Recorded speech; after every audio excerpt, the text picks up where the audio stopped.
कृष्णा। आप सब कैसे हैं? उम्मीद है आप सब अच्छे होंगे। मुझसे कई बार ये पूछा है बहुत लोगों ने कि आप कृष्ण जी की भक्ति किस तरह से करती हैं, किस तरह से उन्हें भोग लगाना चाहिए ताकि हम भी सेवा कर सकें, किस तरह से उनकी सेवा करनी चाहिए, आखिर क्या नियम है। भगवान कभी भी नियमों पर नहीं अपने बनते। और जो मैं आपको एक वाक्य बता रही हूँ अभी, तो आप अपने आप बताइए कि क्या पूजा, श्रद्धा, ये सब क्या नियमों और शर्तों पर होती हैं। एक बार एक पंडित जी समुद्री जहाज़ पर यात्रा कर रहे थे। अचानक से जहाज़ में किसी तकनीकी खराबी के कारण जहाज़ को एक द्वीप के किनारे पर रोकना पड़ा। पंडित जी ने सोचा इतनी देर में जहाज़ ठीक होता है जितने टाइम पर, तो क्यों ना इस द्वीप को देखा जाए। हो सकता है यहाँ कुछ मिले, कुछ इंसान मिले ताकि उन्हें भी ज्ञान दिया जाए। तो पंडित जी ऐसा सोचकर उस द्वीप पर टहलने चले जाते हैं। उन्हें वहाँ पर 3 लोग मिलते हैं जो कि कुछ नहीं जानते। पंडित जी उन्हें कहते हैं कि आप भगवान की पूजा किस तरह से करते हो, क्या आप नियम अपनाते हो। वो तीनों इंसान कहते हैं कि हम तो इस बारे में कुछ नहीं जानते, हमें नहीं पता कि भगवान की पूजा किस तरह से की जानी चाहिए, क्या प्रार्थना की जानी चाहिए, वो कौन से मंत्र हैं उच्चारण करने से जिनको भगवान प्रसन्न होते हैं। तो पंडित जी उन्हें एक मंत्र बताते हैं कि डेली इस तरह से इस मंत्र को पढ़ा करो और प्रार्थना किया करो ताकि भगवान प्रसन्न हो। तो और उन्हें बताकर उनसे दोबारा से सुनकर तो पंडित जी वहाँ से वापस जहाज़ पर आ जाते हैं। इतने में जहाज़ भी ठीक हो जाता है। पंडित जी जहाज़ पे बैठते हैं तो वो जहाज़ वहाँ से रवाना हो जाता है। तीनों इंसान उसी प्रार्थना को याद करते हैं जो पंडित जी सिखा कर गए थे, लेकिन वो बीच में भूल जाते हैं। वो तुरंत भगवान को अपने याद करते हैं कि हे प्रभु, आकर हमारी सहायता करो, जो हमें बता कर गए हैं हमें उन तक पहुंचाओ। और इस तरह से वो तीनों वहाँ से दौड़ते दौड़ते दौड़ते दौड़ते उस पंडित जी के पास पहुँच जाते हैं। जहाज़ जबकि अभी समुद्र के बीच में होता है। पंडित जी उन्हें दूर से देख लेते हैं और जहाज़ को रुकवाकर उन्हें जहाज़ पर बिठवा लेते हैं। तुरंत उनसे पूछते हैं कि पहले ये बताओ कि तुम यहाँ क्यों आए हो और कैसे आए हो। सबसे पहले ये बताओ तुम पानी पर दौड़े कैसे हो। तो तीनों इंसान पंडित जी से कहते हैं कि जो आप हमें प्रार्थना बताई थी, आपने हमें जो आप हमें बता कर आए थे, तो वो प्रार्थना हमें याद नहीं रही, वो हम भूल गए हैं। तो आप हमें बताइए कि प्रार्थना किस तरह से है। पंडित जी कहते हैं वो तो सब ठीक है, लेकिन पहले आप मुझे ये बताओ कि तुम पानी पर दौड़े कैसे हो। तब वो तीनों इंसान पंडित जी से कहते हैं कि पंडित जी, हमें नहीं पता कि हम कैसे दौड़े हैं, लेकिन हमने तो सिर्फ अपने उस भगवान को याद करके कहा कि हमें उन तक पहुंचाओ, उस इंसान तक पंडित जी के पास पहुंचाओ कि जो हमें प्रार्थना बता कर गए थे कि आपको कैसे प्रसन्न करना है। दौड़ तो हम खुद लेंगे, लेकिन आप बस हमें वो शक्ति दो, वो हिम्मत दो कि हम पानी पर चल सकें, उड़कर हम उस महात्मा के पास, पंडित जी के पास पहुंच सकें। तो पंडित जी कहते हैं अब तुम्हें किसी तरह की प्रार्थना की ज़रूरत नहीं है, कि जिस भगवान को पाने के लिए, उनकी शक्तियाँ पाने के लिए हम इतने सालों से पूजा अर्चना, पाठ, तपस्या कर रहे थे, वो तो हम, उतना विश्वास तो हम भी नहीं अपने भगवान पे रख पाए कि जितना तुम सिर्फ और सिर्फ सच्चे मन से, विश्वास से प्रार्थना कर कर और इस पानी पर दौड़ सके हो। तो अब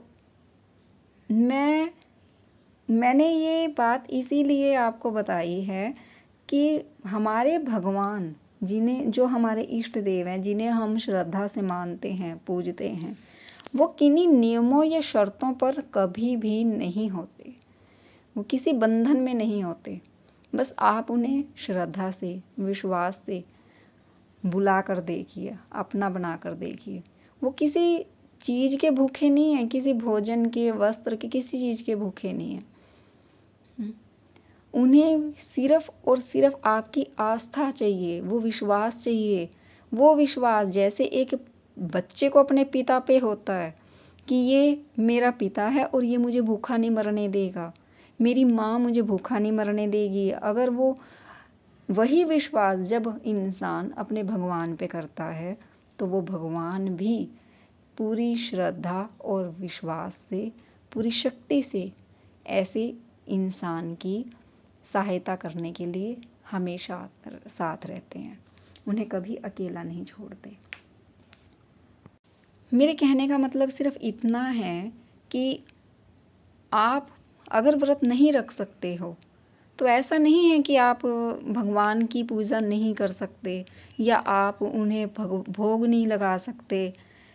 आप सिर्फ और सिर्फ सच्चे मन से उन्हें याद भी करोगे तो वो भी अपने आप में एक पूजा है कि हाँ, आपने उनके लिए समय निकाला, उन्हें याद किया। जब हम इंसानों को याद ना करने से हम बुरा मान जाते हैं, तो वो तो भगवान है। उन्हें हर पल, हर समय भगवान को याद रखो, क्योंकि उन्हीं ने ही इस संसार को भी बनाया है, आपको और मुझे, हम सबको बनाया है।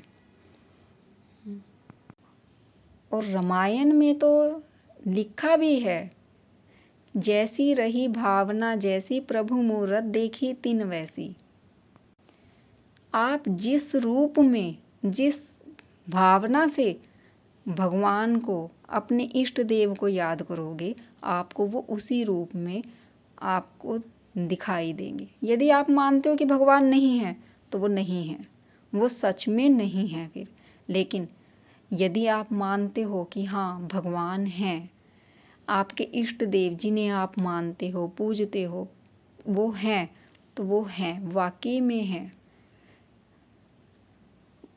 हमारे मन के भाव ही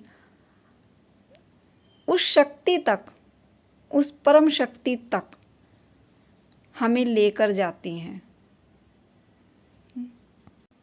जैसे इंसान ना तो जन्म ले सकता है और ना ही मर सकता है, उसी तरह से इंसान को ये भी हमेशा याद रखना चाहिए कि कोई शक्ति ऐसी है कि जो इन दोनों नियमों को चला रही है, बना रही है, जिससे जन्म भी होता है और मृत्यु भी होती है। तो उस शक्ति को तो कम से कम इंसान को मानना ही चाहिए कि हाँ, कोई ऐसी शक्ति है कि जो इस पूरे ब्रह्मांड को, जिसके कारण पूरे ब्रह्मांड का अस्तित्व है, कि उस शक्ति को ही मानना शुरू करें अगर, तो अपने आप रियलाइज़ हो जाएगा कि हाँ, सच में भगवान है। किसी भी युग में अगर हम देखें, सतयुग, कलयुग, द्वापर युग, त्रेता युग, क्या कभी भी किसी ने आकर कहा कि मैं भगवान हूँ? नहीं। तब भी सिर्फ और सिर्फ उसी शक्ति को स्मरण करके इंसान अपने जीवन को, अपनी कठिनाइयों को दूर करता था, जो जीवन में कठिनाइयाँ और मुश्किलें आती थी। और वही आज इस कलयुग में भी है। जैसा इंसान सोचता है वैसी ही शक्तियाँ उसके इर्द गिर्द काम करना शुरू कर देती हैं। तो मेरा कहना है कि भगवान किसी भी तरह से कुछ नहीं मांगते, कभी भी ये नहीं कहते कि मुझे ये चढ़ावा दो, मुझे ये पहनाओ, मुझे ये खिलाओ। वो सिर्फ ये कहते हैं कि मुझे अपना बनाओ ताकि मैं भी तुम्हारा बनकर तुम्हारे लिए कुछ कर सकूं। अगर भगवान हमारी इच्छा से वो नहीं कर रहे जो हमें चाहिए, तो हमेशा ये याद रखो कि इससे अच्छा तुम्हारा और कोई नहीं सोच सकता। वो शक्ति सोच रही है तुम्हारे लिए अच्छा, जिसने इस ब्रह्मांड को बनाया है, जिसने तुम्हें बनाया है। अगर वही तुम्हें मिल जाए जो तुम चाहते हो, तो हो सकता है वो तुम्हारे लिए अच्छा ना हो। उसी भगवान का शुक्र मनाओ कि उसने तुम्हें उन विपदाओं से, उन मुसीबतों से बचाया है, वो चीज़ ना देकर जिसे तुम चाहते हो, तुम हासिल करना चाहते हो। इसीलिए जो भगवान दे उसमें खुश रहें, प्रसन्न रहें, हमेशा उस भगवान का धन्यवाद करें और इस भ्रम से बाहर निकलें कि उन्हें किसी भी तरह की नियमों में बांधा जा सकता है। वो किसी नियम को नहीं मानते, वो चाहते हैं सिर्फ और सिर्फ मुझे याद करें, हर पल, हर क्षण, हर समय उनका नाम लें, सिर्फ और सिर्फ उस परम शक्ति को याद रखें जो इस पूरी सृष्टि के रचयिता है। जय श्री कृष्णा। कृष्ण जी हमेशा अपने भक्तों को प्यार से रखते हैं, उनका साथ देते हैं और हमेशा उनका आशीर्वाद सभी पर बना रहे। कृष्ण जी हमेशा सबके साथ रहें, यही मेरी कामना है। जय श्री कृष्णा। श्री कृष्ण गोविंद हरि मुरारी, हे नाथ नारायण वासुदेवा। श्री कृष्ण गोविंद हरि मुरारी, हे नाथ नारायण वासुदेवा। जय श्री कृष्ण, जय श्री कृष्ण। हरे कृष्णा मेरे कृष्णा,